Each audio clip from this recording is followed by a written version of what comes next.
Good morning. അടിപൊളിയായിട്ട് പൂത്ത് നിൽക്കുന്ന കണിക്കൊന്ന കണ്ടോ, നോക്കി. ഇതിനെ നമുക്ക് ചട്ടിയിലും വളർത്താം, അതുപോലെ നിലത്താണെങ്കിലും നമുക്ക് വളർത്താൻ പറ്റും. നല്ല വെയിലുള്ള ഒരു സ്ഥലത്ത് നമ്മൾ നട്ടുപിടിപ്പിക്കണേ. കണ്ടോ, ഇതിൻ്റെ പൂക്കൾ കാണാൻ ഒരു പ്രത്യേക ഭംഗിയാണ്.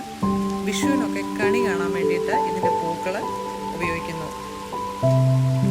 കണ്ടില്ല, എല്ലാവർക്കും ഇഷ്ടമുള്ള ഒരു ചെടിയാണ് ഈ കണിക്കൊന്ന. അതുപോലെ ഇതിൻ്റെ വിത്ത് കണ്ടോ, ഇതിൻ്റെ ഈ വിത്ത് എടുത്തിട്ട് നമുക്കിതിനെ തൈയാക്കാൻ പറ്റുമേ.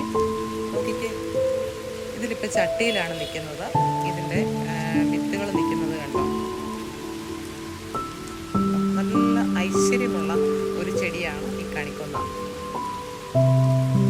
ഈ ഒരു ചട്ടിയിലാണ് ഈ ചെടി നിൽക്കുന്നത്, ഒരു വലിയ ചട്ടിയിൽ കണ്ടോ.